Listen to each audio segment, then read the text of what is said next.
Bonjour à tous, Nico pour NKOVAP. J'espère que vous allez bien. Aujourd'hui, on va parler du mode Nemesis Clone.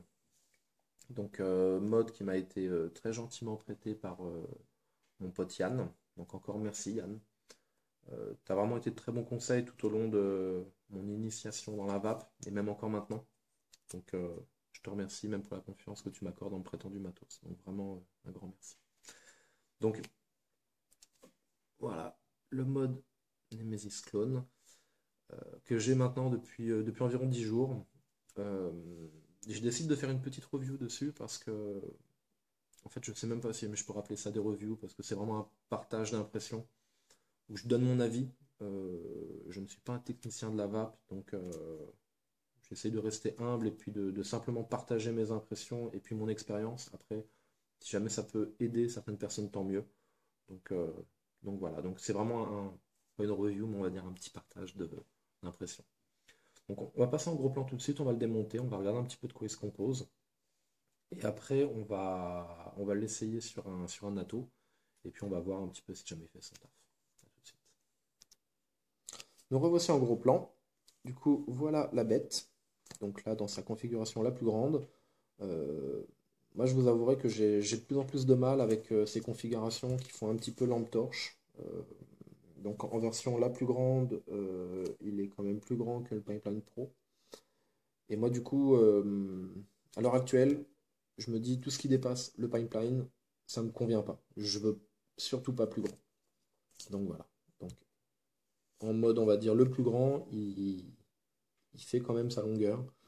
Donc on va le démonter tranquillement, mais on va faire un rapide tour d'horizon. Donc connexion 510 avec plot réglable en vissant. On va y revenir un petit peu plus tard. Les trois tubes principaux avec une petite bague supplémentaire que vous pouvez voir là.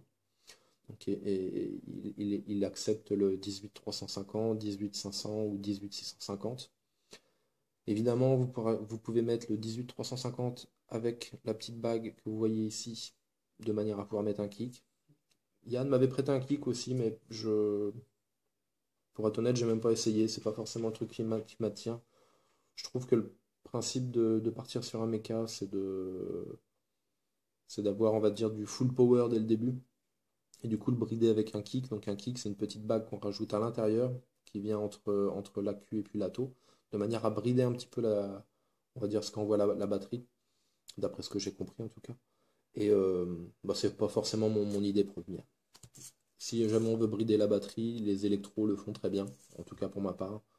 Donc du coup, je vais pas chercher à faire le mélange déjà. Donc voilà, donc petite gravure donc de l'ange, qui est pas exceptionnelle, mais bon, qui est plutôt correcte. Donc voilà. La petite bague de serrage, on peut voir une petite différenciation de matière de manière à pouvoir la voir. Donc avec notre accu, avec notre fire qui est là. Du coup, la petite bague se trouve assez facilement. Elle est assez large, donc avec le doigt, on risque pas de prendre les deux en même temps. C'est plutôt pas mal. On a une petite partie haute en fait qui se défait. Hop, de manière à libérer deux trous d'airflow avec les petits trous correspondants sur la bague que je viens de retirer. Et chose intéressante, les deux petites marques de rappel qui sont juste à côté pour dire où les trous se situent. Donc voilà, que dire de plus? Trois tubes distincts. Personnellement, je ne suis pas fan de ces configurations-là. J'ai toujours l'impression que ces trois tubes apportent des points de fragilité en fait sur le mode en lui-même. Et du coup, je ne suis pas hyper serein quand je vois des choses de ce type-là. Maintenant, j'attends de trouver un mode qui me contredira et qui me prouvera le contraire. Mais c'est vrai que ça reste profondément ancré chez moi. Donc, hop, voici le mode.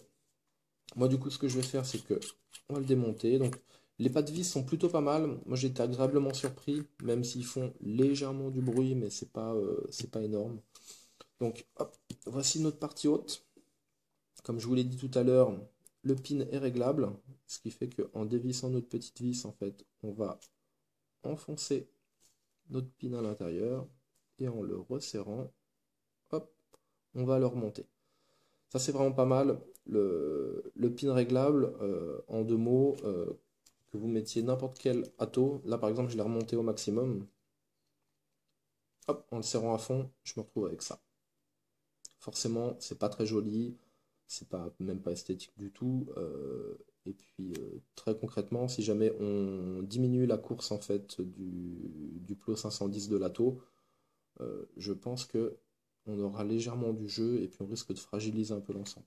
Du coup, on dévisse notre petite bague et on vient se mettre flush avec et après on vient la resserrer. Ce qui fait qu'on est vraiment certain que tous les atouts qu'on mettra dessus seront flush. Du coup, hop, moi je vais le mettre en configuration 18-350 parce que je ne me suis servi que de ça. Du coup, comme on a réglé, ah bah tiens, cool. Comme je l'ai nettoyé tout à l'heure, hop, j'ai un petit peu d'eau qui coule. Donc, comme on a réglé la partie haute, cette partie haute là va rester fixe, ce qui fait qu'on va jouer avec hop, le switch de notre mode. On retire le switch rapidement. Donc Yann m'a expliqué que son switch, en fait, dès qu'il l'a reçu, il y a mis des aimants. Les aimants ont été perdus lors d'un démontage, si j'ai bien compris. Et là, du coup, il est revenu sur un switch à ressort. Ce qui fait que on a un switch qui est quand même plus dur pour comparer avec le Stingray Black Copper que j'ai, qui est lui avec des switches magnétiques. On sent quand même la différence, je vous le garantis. Hop, on remet notre atto. Et du coup, maintenant, je viens faire contact. Et je viens surtout régler, en fait, avec mon switch. Et là, je fais feu, il n'y a pas de problème. Du coup, voilà la configuration que moi je préfère. Malgré la grande taille de l'atto reconstructible, on compense réellement avec la taille de la queue, donc la taille du mode. Là, en l'occurrence, je suis vraiment sur le plus petit, en version 18-350. Mais du coup, je sais que je gagne à avoir un setup compact, mais du coup, forcément, je vais perdre en autonomie. Donc ça veut dire que sur une journée de taf, je sais qu'un 18-350 me fera peut-être 2 heures, 3 heures, mais qu'après, du coup, je serai embêté, donc je sais qu'il faudra que je parte avec plusieurs accus qui seront au préalable chargés. Donc voilà, notre petit mode. Donc comme je l'ai dit à l'instant, switch à ressort. Donc plus dur que les switches magnétiques. Faut quand même le savoir et je pense qu'il faut s'y attendre. Donc on va replacer en plan large et puis on va voir tranquillement comment ça va. Nous revoici en plan large. Du coup, l'atto est monté sur le mode. Et du coup, on va voir ça tout de suite.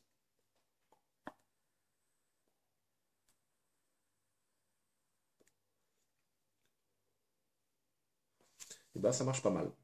Moi, ce que j'ai dit à Yann, je suis satisfait parce que du coup, ce petit mode, même si effectivement la gravure est perfectible, euh, c'est pas la plus belle qui soit, le switch un peu dur, moi je suis vraiment content de ce petit mode mecha. Très simplement, il fait son taf, tout simplement. Il paraît assez robuste. Le pin réglable est vraiment nickel. Bon, bah là, en l'occurrence, le switch à ressort est un peu dur, mais en même temps, quand on appuie, on sait qu'on appuie, et quand on lâche, on sait qu'on relâche. Donc, avec le Stingray en switch magnétique, des fois, j'avais un petit peu l'impression, suivant où j'appuyais, de déclencher ou pas trop déclencher, ou effleurer le switch et puis ça partait. Euh, Là, en l'occurrence, si on l'effleure, on déclenche rien du tout. Il faut vraiment appuyer. Donc, c'est à la fois un avantage et un inconvénient, je dirais. Ça dépend de chacun. Mais c'est vrai que du coup, moi, je suis vraiment agréablement surpris. Ça fait son travail. Dans sa configuration, pardon, la plus petite, on est vraiment sur quelque chose de assez discret.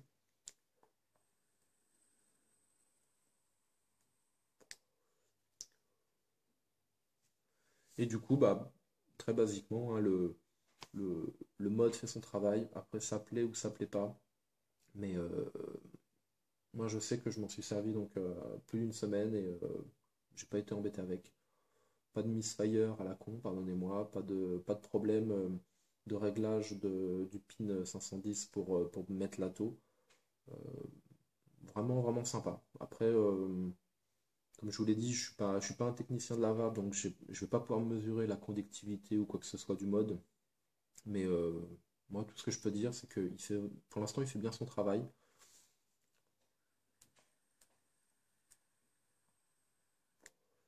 Moi, j'ai pas grand-chose à lui reprocher, parce que moi, le petit switch un peu raide, je trouve ça pas si mal par rapport à un switch qui va se déclencher de manière intempestive.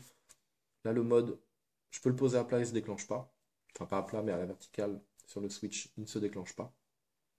Moi, je suis plutôt satisfait de ce petit mode. C'est vrai que le Nemesis a été très rapidement plébiscité par les gens qui achetaient du clone comme étant vraiment, enfin certains on va dire Nemesis comme étant un très très bon rapport qualité-prix. Et c'est vrai qu'au final, il fait tout ce qu'on lui demande, hein. Il va accepter tous les atos avec son pin réglable. La conception est plutôt pas mal. La petite bague de serrage est sympa et glisse super bien. Euh, Pas grand chose à dire, hein. On a les trous de dégazage qui sont présents. Donc il y en a 4 tout autour du mode. Euh, Petite gravure en dessous. Après, bon, ce sont des gravures qui ne veulent rien dire, hein. Je le rappelle, ce sont des clones, c'est absolument pas un numéro de série. Bon, c'est vraiment histoire de dire on reproduit à l'identique un matériel déjà existant. Donc, moi je le rappelle, hein, là en l'occurrence, j'ai des clones, mais ça c'est vraiment pour vaper à la maison. Moi j'aime bien, j'alterne entre celle de Reaper. Et du coup, comme je l'ai dit, je pars au boulot avec ça. Et c'est. Acheter du clone pour flamber, c'est pas devant les copains, c'est pas forcément mon délire. Il n'y a pas de. Il a pas de honte ou de gloire à s'acheter du original, selon moi. Cela n'engage que moi. Maintenant, c'est vrai que quand on achète un clone, on sait ce qu'on achète. On peut imaginer la durée de vie que ça peut avoir et le vieillissement que ça va occasionner sur le matériel. Maintenant, libre à chacun, hein. Il y en a pour toutes il y en a pour toutes les bourses. Moi, je pars du principe que l'important dans la vape, en fait, c'est de se tenir loin de la cigarette, pour reprendre certains reviewers assez connus. Et je suis entièrement d'accord avec eux. Si les gens préfèrent vaper sur des Igo, bah, qui vapent sur des Igo. Si les gens préfèrent vaper sur des clones, qui vapent sur des clones. Sur des originaux, sur des originaux, il n'y a pas de problème. Je pense qu'il faut juste rester. Euh, il faut juste accepter, entre guillemets, la différence.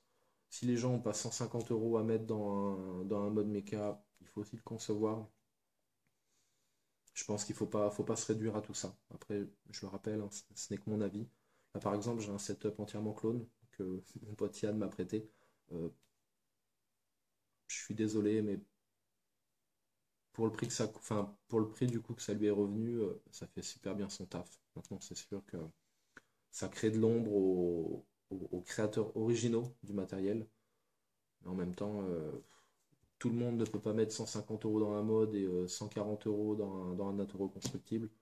Ça fait un setup qui est quand même assez cher. Tout le monde ne peut pas.